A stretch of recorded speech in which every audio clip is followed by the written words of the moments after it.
जन्मोजन्मी आम्ही बहुपुण्य केले तेव्हा या विठ्ठल कृपा केली. तर नमस्कार मित्रांनो, मी ओंकार माने, तुमचं स्वागत आहे आजच्या व्हिडिओमध्ये.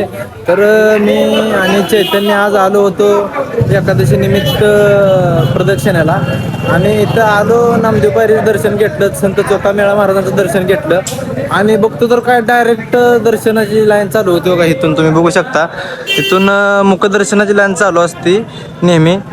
आणि कसं आहे, आज गर्दी जरा कमी होती आणि आज एकादशी बरं का मित्रांनो, आणि गर्दी कमी होती. मग डायरेक्ट इथून विठ्ठलाच्या दर्शनासाठी लाईन चालू होती. आणि गेलो आणि अगदी 10च मिनिटात पांडुरंगाचं दर्शन झालं. आणि मित्रांनो, एवढं भारी दर्शन झालं ना, तर शब्दात सांगता येत नाही मित्रांनो.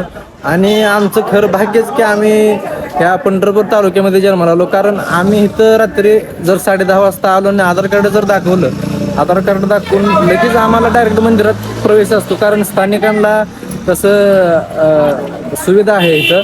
तरी मित्रांनो, तुम्ही पण येऊ शकता, तुम्ही पण या, दर्शन घ्या. जर तुम्ही पंढरपूर तालुक्यातले असाल तर तुम्हाला पण दर्शन डायरेक्ट मिळेल. धन्यवाद.